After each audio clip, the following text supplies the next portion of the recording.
Hi, I'm Nancy Verhei and the host of the Elder Care Channel of Southwest Washington. Today's topic is going to be on the wonderful world of caregiving.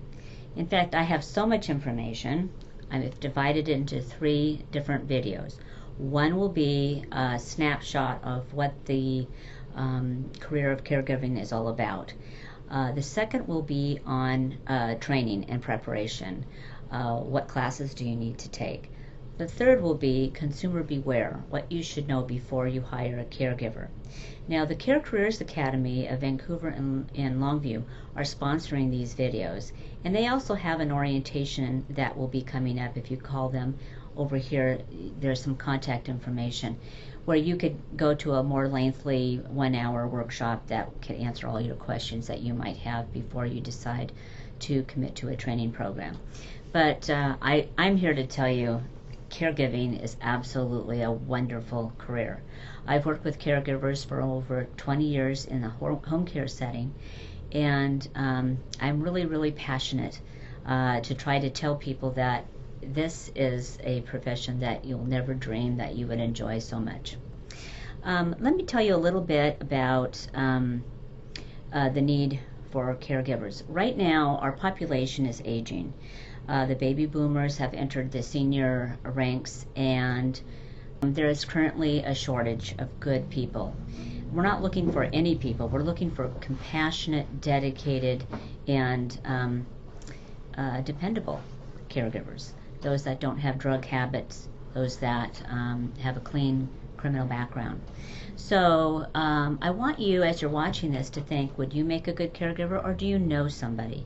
And refer them to the Care Careers Academy. Okay, so there's currently a shortage. It's going to be a shortage for the next 30 years. There's a shortage anywhere in, or everywhere in the United States.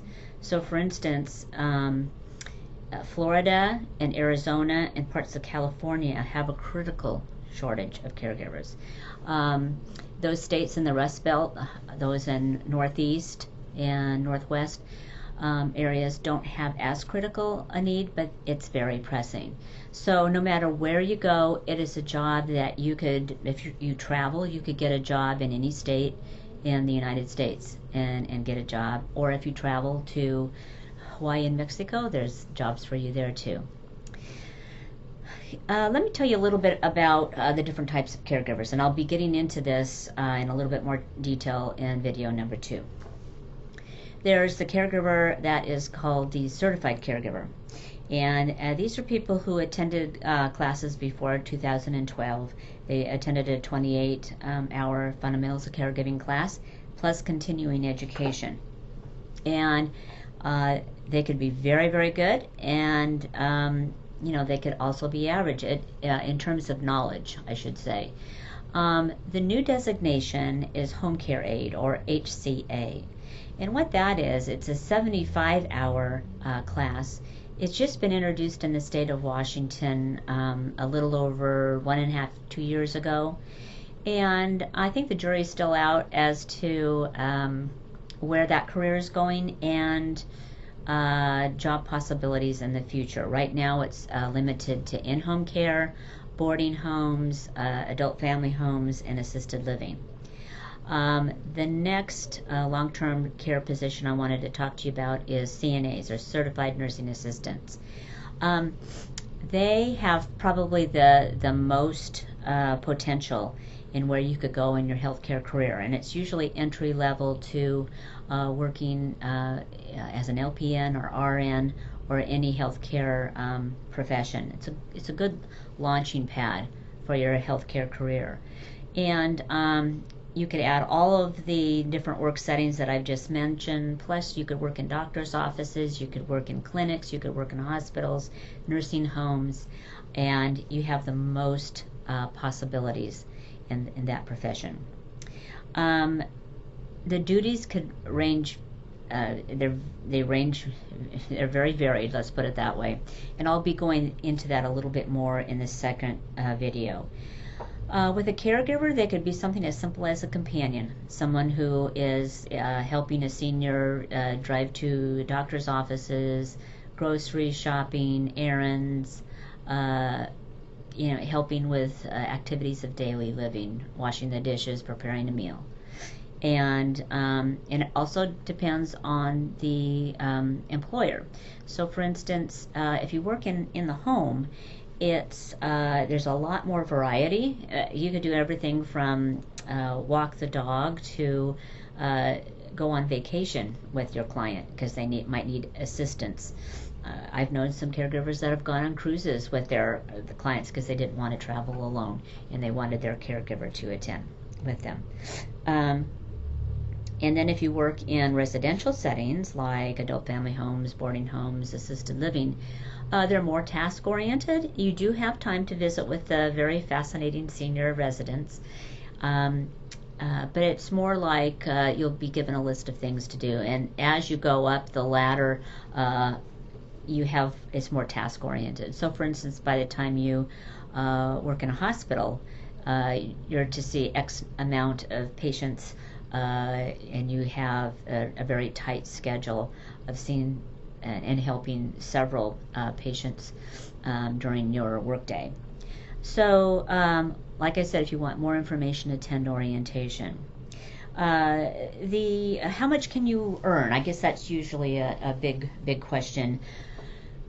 You could earn anywhere from minimum wage to $14 an hour. Some of the caregivers I know who do 24-hour care several days a week make up to $35,000 a year. And it's really up to you.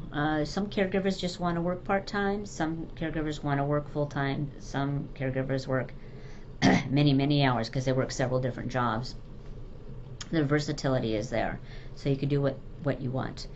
And here's some examples of people that you might not have thought of. We have traditional people that are looking for full-time work, but we're also looking at students that just want to work a little bit after hours, doing their homework, for instance. They can work in private homes, and then when the client is sleeping, they could do their homework.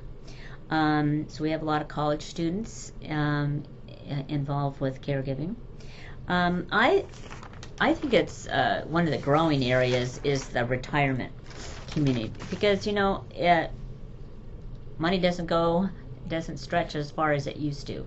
So if you are a retired or semi-retired and you need an extra income, this is perfect. It is perfect because you can still have the joy of not having to get up early in the morning and go to work, but you could select one or two caregiving jobs in a week and maybe work 10 to 20 hours a week. So you're not bored, you have some money coming in, and you have one or two new friends, depending on how many jobs that you have selected. Let's see, another area would be fulfillment. I had one caregiver who was actually a bookkeeper, and she worked with books all day long and very little interaction with people. And she wanted to caregive in the evenings because she wanted her heart to touch another person's heart. She was really feeling isolated. She was going through a divorce, and she wanted to make a difference in life. And so she took a very part-time job, 10 to 15 hours a week. That's all she wanted because she had a full-time job, but she liked earning a little extra income, and she loves working with seniors also. Another idea is everyone's trying to earn more money in this economy. And so, as I tell people of all walks of life, caregiving is excellent because you have the possibility of working 24 hours a day, 7 days a week, 365 days out of the year. Of course, not all those hours, but you could pick and choose from those hours, so it's very versatile. So, for instance, I had this one lady come in and she says, my husband just retired and he's driving me crazy. I like to get out of the house. So I got her a job. She worked 2 24-hour shifts twice a month. That was it. It was just enough to give her and her husband a little break. And she says it's like a honeymoon coming home afterwards, and my husband appreciates me more, and she got some space. And so it was just really what she wanted. and she worked for us for I think it was about 3 years before they started traveling a little bit more. So anyhow, think in terms of you and your schedule. Caregiving is probably the most flexible of all jobs out there in terms of availability of clients, hours of the day. You could mix and match jobs, and you can stop and go jobs based on your schedule. Like, for instance, I had one housekeeper who, a housewife she was a full-time mom. And when the kids got out of school in the summer, she liked to work part-time just because it got a little much. They were teenagers, and she was there in the afternoon to give them supervision. But she would take a 2-hour job in the morning just to help a senior, start her daily routine, make breakfast, get a load of wash going, drive her to grocery shopping, and a couple other things each week. So if you are interested, attend orientation. Like I said, call the Care Careers Academy, and they'll be happy to inform you when the next orientation is. Thanks for tuning in.